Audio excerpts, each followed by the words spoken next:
இத பாருங்க, முன்ன மாதிரி எல்லாம் நீங்க புடிவாதம் பிடிக்க கூடாது. நம்ம 2 பேரும் சேர்ந்து வேலைக்கு போனாதான் வீடு வாசல் எல்லாம் வாங்கி 4 பேருக்கு முன்னாடி கௌரவமா வாழ முடியுங்க. அப்புறம் நான் உங்களுக்கு மாசம் மாசம் தனியா 1000 ரூபாய் கொடுத்துறேன். அத நீங்க தண்ணிக்கினி வாங்கி சந்தோஷமா இருங்க. ஆனா நான் வேலைக்கு போக கூடாதுன்னு மட்டும் சொல்லக்கூடாது ராசா.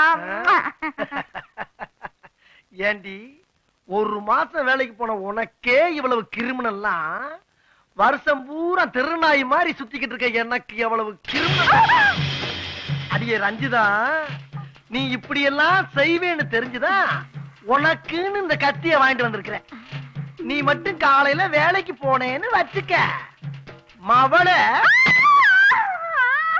ஏய், இப்ப குத்த மாட்டேன். காலையில வேலைக்கு போனேன்னா எப்படி குத்துவேங்கிறத குத்தி காட்டியிருக்கேன். வேலையா உசுரா முடிவு பண்ணிக்க.